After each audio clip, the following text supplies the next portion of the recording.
लेकिन Donald Trump के एक बयान ने इस अर्थक्वेक को का जिम्मेदार बात समझिएगा, इस अर्थक्वेक का जिम्मेदार पाकिस्तान को बना दिया है। आज हम किसी दोस्त मुल्क में जाते हैं तो वो कहते हैं कि आए हैं मांगने के लिए। टेलीफोन किसी को करते हैं तो वो समझते हैं ये मांगेंगे हमसे।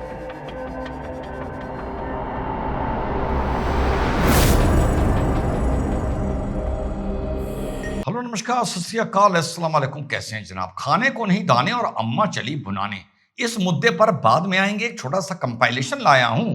लेकिन अफगानिस्तान में एक अर्थक्वेक आया है, जिस अर्थक्वेक को सीधे पाकिस्तान से जोड़ दिया गया है साथियों।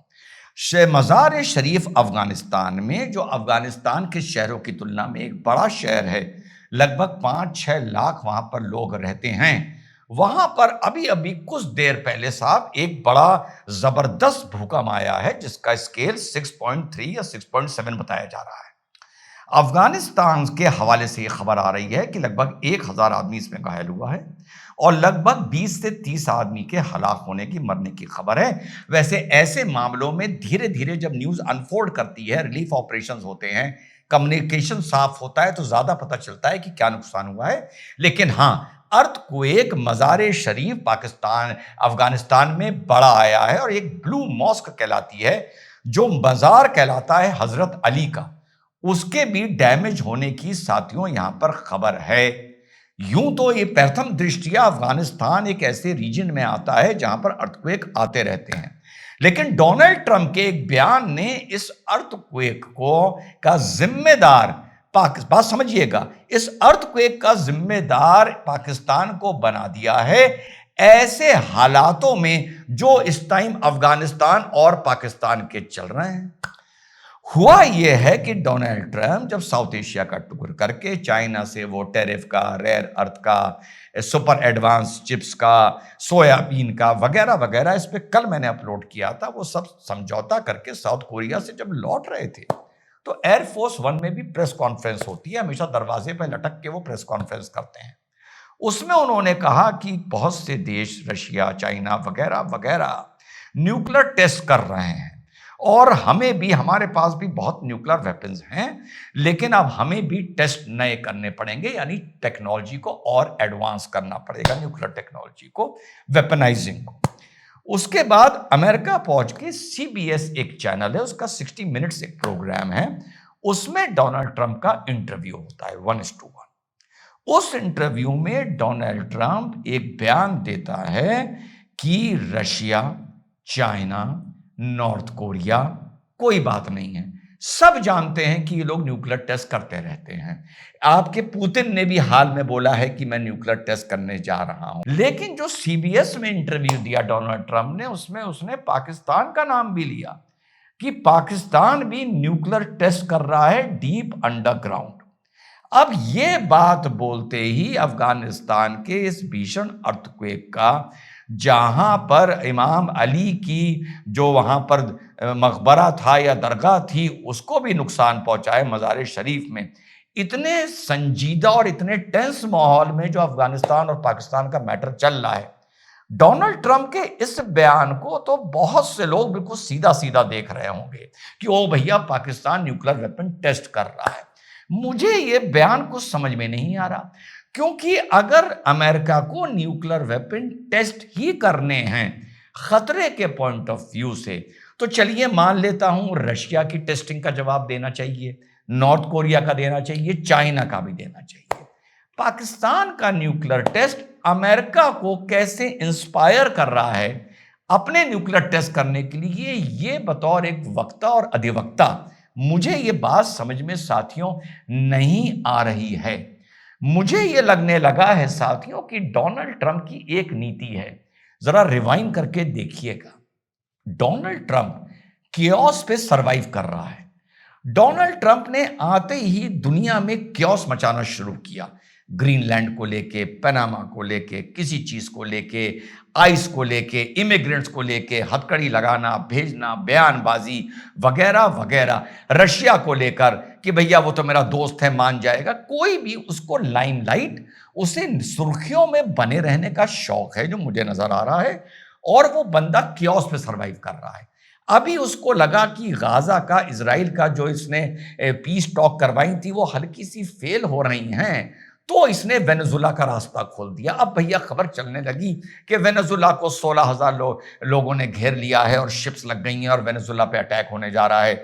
उधर ईरान भी कह रहा है वेनेजुला के साथ खड़े हैं, बात समझिएगा। उधर रशिया भी कह रहा था another chaos has been created. अब ये जो बयान में इसने पाकिस्तान का नाम लिया है, मुझे लग रहा है ये साउथ एशिया में ये सच भी हो सकता है, मैं इसको डिनाई नहीं कर रहा हूं। अफगानिस्तान के अर्थक्वेक आते रहते हैं, ये रेगुलर फीचर है, दुनिया जानती है। लेकिन ये अर्थक्वेक पाकिस्तान के न्यूक्लियर टेस्ट की वजह से आया है, ये एक प्रश्न चिन्ह है। ये भी हो सकता है, मैं ये भी डिनाई नहीं कर रहा हूं, मुल्क अपनी औकात भूल सकते हैं। पाकिस्तान का जो नाम लिया है वो इस पार्ट ऑफ द वर्ल्ड में मेरे हिसाब से टेस्ट और नो टेस्ट भूल जाइए, केओस मचाने के लिए है। किसका केओस? मरे कहां के लोग हैं? अफगानिस्तान के। मजार शरीफ को मरे हैं, बड़ा एक पाक मुकद्दस ये शहर माना जाता है, वहां पर हालात इन लोगों के आपस में इतने रंजिश के हैं, सीज फायर हो नहीं पा रहा है। ऐसे में अगर अफगानिस्तान के अर्थक्वेक का की पर्ची पाकिस्तान पर फटेगी तो केओस होगा? नहीं होगा, होगा। साथ ही ऑपरेशन सिंदूर के बाद जो भारत में चल रहा है, जो भारत की एक्सरसाइजेज चल रही हैं, एक्सरसाइज शूट चल रही है और वगैरह वगैरह, जो भारत की पोस्चरिंग और वेपनाइजिंग है भारत का, यहां पर भी ये चर्चा में खबर आएगी, आएगी, आई है, तभी मैं वीडियो अपलोड कर रहा हूं। अभी आप मीडिया, सोशल मीडिया पे देखिएगा, ये खबर चल रही होगी। क्या ये इंडिया पाकिस्तान में भी क्योस मचाने के लिए है? और शायद इस क्योस के चलते कहीं ना कहीं सुर्खियों में बना रहना चाहता है या अपनी इंपॉर्टेंस चाहता है। वो न्यूक्लियर टेस्ट कर रहा है, नहीं कर रहा है, उस सब का जवाब भारत ने पाकिस्तान के न्यूक्लियर डेटरेंट की ऐसी की तैसी कर दी है, ये मैं दुनिया जान चुकी है और बार बार बोला गया है। ये मेरा कंक्लूजन है। टेस्ट हुआ है नहीं हुआ है, यार मैं बड़ी जिम्मेदारी से बोलता हूं, आई रियली डोंट नो, लेकिन क्योस करना कोई चाह रहा है पूरी दुनिया में, ये मुझे अब साफ नजर आने लगा है। और चलते चलते जो मैंने कंपाइलेशन बताया था आपको, वो देख के जरूर जाइएगा किस किस तरीके से ये मुल्क भीख मांग रहा है। जरा सुनिए, अब तो इसने ये तक कहना शुरू कर दिया है कि लोन से काम नहीं चलेगा, हमें भीख दो, हम लोन के दम पर सरवाइव नहीं कर सकते। कंपाइलेशन देखिए, आप लोगों को मजा आ जाए। If somebody thinks that countries like Pakistan who are devastated, loans would be enough, that is not acceptable.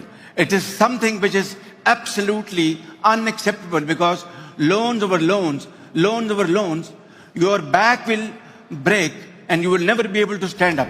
इधर देखते हैं तो कर्जा, इधर देखते हैं तो कर्जा, उधर देखते हैं कर्जा, पीछे देखते हैं कर्जा। आज हम किसी दोस्त मुल्क में जाते हैं तो वो कहते हैं कि आए हैं मांगने के लिए। टेलीफोन किसी को करते हैं तो वो समझते हैं ये मांगेंगे हमसे। मैं सऊदी अरब से होके आया हूँ, मैं यूएई के होके, अभी मैं तुर्की होके आया हूँ, और मैंने उन भाइयों को कहा कि आप हमारे बड़े अजीम भाई हैं, हमेशा आपने हमारी मदद की।